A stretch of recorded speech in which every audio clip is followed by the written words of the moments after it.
اولاد ہے جناب حام کی. اس پوری نسل میں سے جو قبیلہ، جو خاندان عزت، روحانیت، عبادت سے مشہور ہوا، اسے کہتے ہیں قبیلہ بربر. یہ خاندان بربر وہ تھا جو حام کی اولاد میں سے پاکیزگی، بزرگی، عزت اور فضیلت میں مشہور تھا. جناب فضہ کا تعلق اس خاندان سے تھا. اس خاندان کو نوبیہ بھی کہتے ہیں، اس لیے جناب فضہ کا ایک لقب ہے فضہ نوبیہ، اس خاندان بربر کی وجہ سے. یہ جناب حام کی اولاد ہے. یہ سارا سیاہ فام علاقہ یہ جناب حام کی اولاد میں سے ہیں. اور یہ جو قبطی ہوتے ہیں، جو نجاشی بادشاہ، یہ سارے بھی حام کی نسل میں سے آئے. جناب سام آ گئے. اب جناب سام، جتنا بھی عرب ہے، یہ سام نے آ کے عرب کو آباد کیا. یہ عرب جسے ہم آج سعودی عرب کہتے ہیں، یا یہ عراق، یا جتنی بھی یہ علاقہ جہاں پہ عربی بولی جاتی ہے، یہ عرب، یہ سارا حجاز کہلاتا تھا.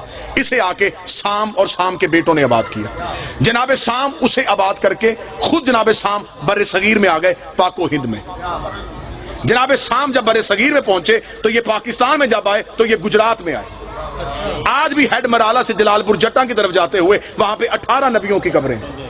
آپ کو پورے پاکستان میں اکثر جگہوں پہ قبریں ملے گی جسے ہمارے لوگ، زمانے کے لوگ کہتے ہیں 9 گزے. انہیں پیر سمجھا جاتا ہے. یہ جناب سام کی اولاد میں سے.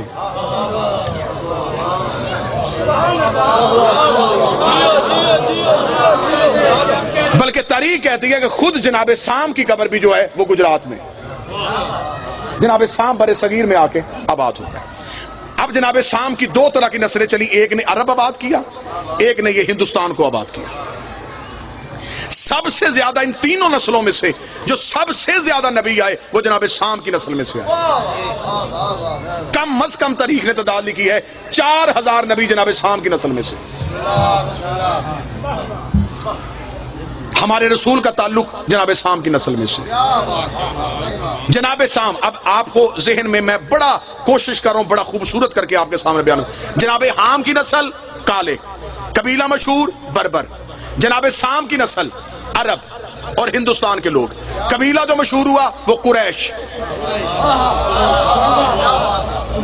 با عزت، با عظمت، با کردار، عبادت، تقوی، پرہیزگاری کی بنیاد پہ جو سب سے افضل ہے وہ جناب سام کی نسل میں سے یہ سلسلہ قریش چلا، جس میں سے سارے انبیاء آئے.